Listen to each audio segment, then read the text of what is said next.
오늘의 제목은 과거를 기억하고 미래를 기대하라 라는 제목을 가지고 여러분들과 함께 말씀을 나누고자 합니다. 하나님께 거하는 삶을 삽시다. 이사야 강의 89번째 시간입니다.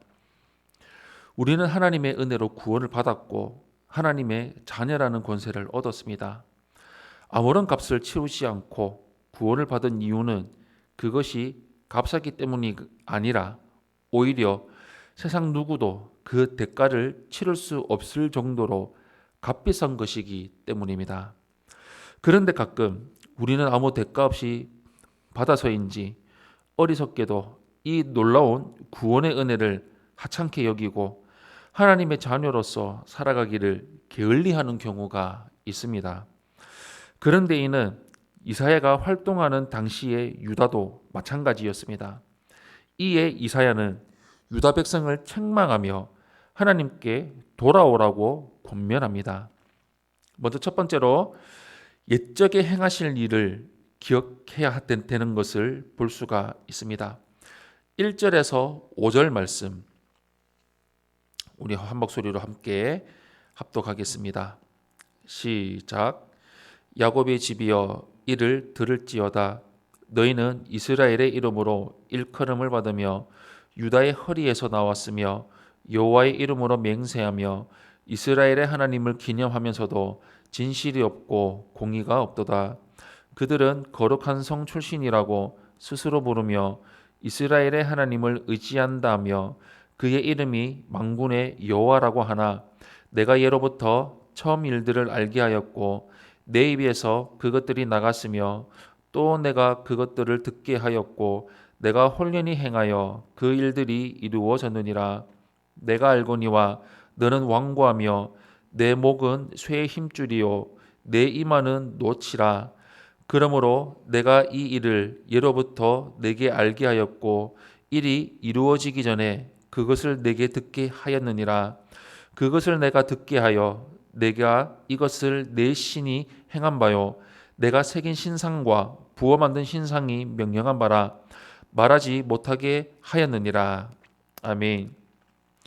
유다 사람들의 말과 행실은 괴리되어 있습니다. 자신들을 이스라엘이라 유다의 자손이라 만군의 여호와 이스라엘의 하나님을 섬기며 의지하고 거룩한 성 예루살렘에 살고 있다고 말하고 있습니다. 그들이 자신들을 이렇게 칭할 수 있었던 것은 하나님이 과거에 그들의 조상에게 큰 일을 행하셨기 때문입니다. 또 그 사실을 후대의 이스라엘에게 기록된 말씀, 율법과 성경을 통해서 알려주셨기 때문입니다. 그러나 정작 이스라엘은 진실도 공의도 실천하지 않았으며 완고하게 하나님을 거역하고 있었습니다. 이사야는 유다 백성이 입으로만 하나님을 안다고 하면서 과거에 어떤 일을 행하셨고 어떤 명령을 하셨는지 전혀 아는 바가 없는 상황을 고발하면서 하나님이 과거에 행하신 일을 기억하라고 촉구하고 있습니다. 이는 곧 말씀을 공부하라는 의미이며 또한 하나님이 이스라엘에게 행하셨던 은혜를 잊지 말라는 의미이기도 합니다. 우리도 과연 성경 말씀에 기록된 하나님이 행하신 일들에 대해 잘 알고 있는지, 그리고 지금까지 우리를 인도해 주신 그 은혜를 잊지 않고 있는지 점검해 보기를 바랍니다. 두 번째로 새롭게 행하실 일을 기대해야 되는 것을 볼 수가 있습니다. 6절에서 11절 말씀 우리 한 목소리로 함께 합독하겠습니다. 시작. 내가 들었으니 이 모든 것을 보라. 너희가 선전하지 아니하겠느냐.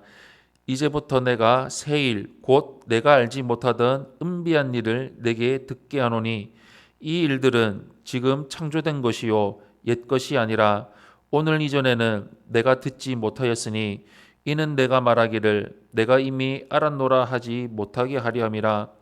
내가 과연 듣지도 못하였고 알지도 못하였으며 내 귀가 옛적부터 열리지 못하였나니 이는 내가 정령 배신하여 모태에서부터 내가 배역한 자라 불린 줄을 내가 알았음이라. 내 이름을 위하여 내가 노하기를 더디할 것이며 내 영광을 위하여 내가 참고 너를 멸절하지 아니하리라. 보라, 내가 너를 연단하였으나 은처럼 하지 아니하고 너를 고난의 풀무불에서 택하였노라. 나는 나를 위하며 나를 위하여 이를 이룰 것이라.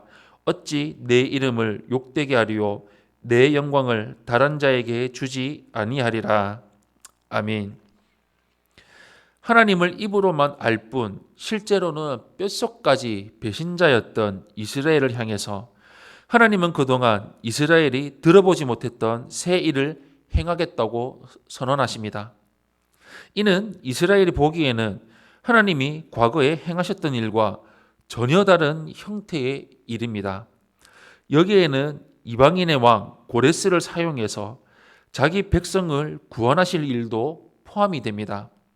또한 수백 년 후에 메시아가 십자가의 죽음으로써 자기 백성의 죄를 대속하는 일 역시 포함될 것입니다. 하나님은 자기 백성을 구원하실 것인데 그 이유는 유다 백성이 하나님 앞에 구원받을 자격이 있기 때문이 아니라 유다가 멸망하면 하나님의 이름이 모욕을 당하기 때문입니다. 하나님은 당신의 영광이 더럽혀지지 않도록 자기 백성을 구원하십니다. 사실 유다는 하나님의 이름을 세상 가운데 드러내라고 부름을 받았음에도 불구하고 오히려 하나님의 이름을 더럽혔으니 징벌을 받아야 마땅합니다. 그러나 하나님은 유다에게 고난을 주시기는 했지만 마치 은을 연단하는 것처럼 심한 고난을 당하게는 하지 않으시며 고난의 풀무불에서 건져 주셨습니다.